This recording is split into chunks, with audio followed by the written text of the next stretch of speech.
اگلا سوال علی بھائی یہ ہے کہ فقہ حنفی کا مشہور اور معروف مسئلہ ہے کہ جو در مختار اور بہار شریعت میں موجود ہے کہ اگر کوئی شخص پہلے تشہد میں، یعنی کہ اگر وہ 4 رکعت والی نماز پڑھ رہا ہے تو پہلا جو تشہد آتا ہے اس میں اگر بھول کر بھی درود پڑھ لے تو سجدہ صاحب لازم ہو جائے گا. جی کہانی ہے. تو یہ بھی کہانی ہے. ہاں تو یہ پھر کیوں کہتے ہیں ہم درود والے ہیں؟ حضرت ہم تو درود والے ہیں، ہمیں کیا لوڑ ہے اسلحہ لے کے جانے کی؟ ہم تو درود والے ہیں. آپ کہاں سے درود والے ہیں؟ آپ درود کے دشمن. آپ کی دعائے قنوت میں درود کوئی نہیں. نبی علیہ السلام نے جو سکھائی ہے وتر کی نماز میں دعائے قنوت کے بعد درود شریف ہے. آپ کہاں سے درود والے ہیں؟ آپ تو یہ کہتے ہیں کہ دوسری رکعت میں کوئی بھول کے درود شریف پڑھ لے سجدہ صاحب واجب ہو جاتا ہے. آپ تو درود سے بھاگنے والے ہیں. اور ہم آپ کو بتاتے ہیں صحیح مسلم میں حدیث ہے، سیدہ عائشہ کہتی ہے کہ نبی علیہ السلام 9 وتر ایک سلام کے ساتھ پڑھا کرتے تھے. ایک سلام سے مراد یہ نہیں ایک طرف سلام، مراد یہ ہے کہ اکٹھے پڑھتے تھے. جس کی 8ویں رکعت میں بیٹھتے تھے، تشہد پڑھتے تھے، درود شریف پڑھتے تھے، دعائیں مانگتے تھے اور پھر 9ویں کے لیے کھڑے ہو جاتے، یعنی درمیان والے تشہد میں بھی بیٹھے. تو حنفی جو وتروں کا درمیان والا تشہد ہے اس میں ساتھ درود شریف ملاتے ہیں، وہ کہیں گے سجدہ صاحب واجب ہو جائے گا. یہ مسلم شریف ہے، مولانا شریف نہیں ہے. سورہ نسائی میں بھی ڈیل موجود ہے. البتہ مسند احمد میں حدیث ہے، ابن مسعود رضی اللہ عنہ کہتے ہیں اگر درمیانہ تشہد ہو تو تم عبدہ و رسولہ کے بعد کھڑے ہو سکتے ہو. یہ جواز کیا ہے. افضل ہے درود شریف، ہم تو پڑھتے ہیں درود شریف، کم از کم اتنا ضرور پڑھا کریں اللہم صلی علی محمد وعلی آل محمد. یہ کہتے ہیں وہ چونکہ آپ پھر بہانہ کیا ہے؟ وہ کہتے ہیں یہ ہم نے درود شریف کی وجہ سے نہیں سجدہ صاحب واجب کیا، استغفر اللہ، ہم تو درود والے ہیں. اصل میں قیام میں ڈیلے آ جاتا ہے، کیونکہ تیسری رکعت کا قیام فرض تھا، درمیانہ تشہد واجب تھا. آپ نے واجب میں زیادہ وقت لگا کے قیام سے لیٹ ہو گئے ہیں فرض سے. اس لیے یہ ایک کہانی کا ورژن ہے. ہر جگہ نئی کہانی ہوتی ہے کیونکہ کہانی ہر علاقے کی ڈیفرنٹ ہوتی ہے. سچی بات ہی ہر جگہ ایک ہوتی ہے.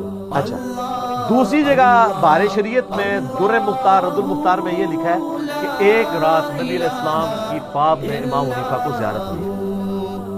پتہ نہیں کدھر ہوئی، جھوٹا واقعہ امام حنیفہ کی طرف منسوب کیا.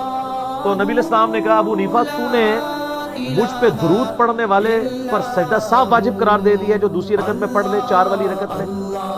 تو امام حنیفہ نے کہا کہ یا رسول اللہ میں نے اس پر واجب کیا ہے سجدہ صاحب جو غافل ہو کر درود پڑھے.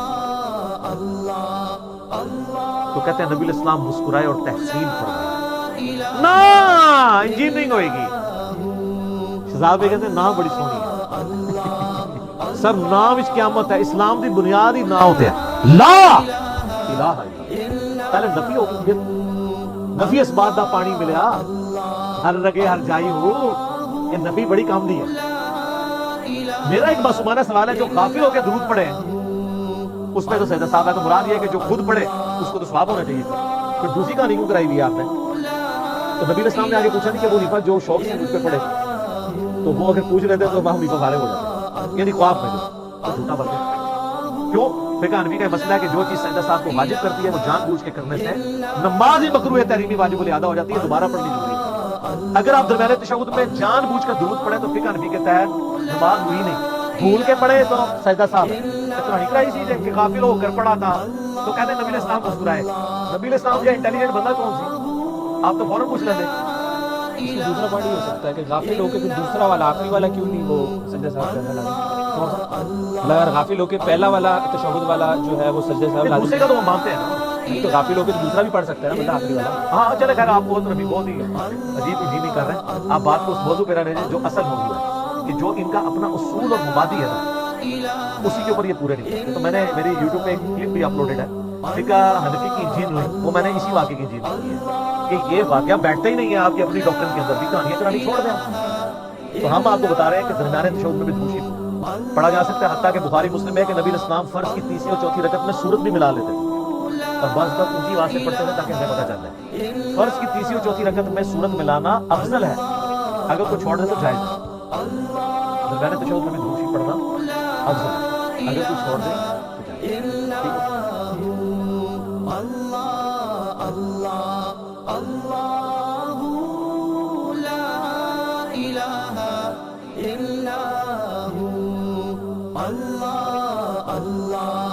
اللہ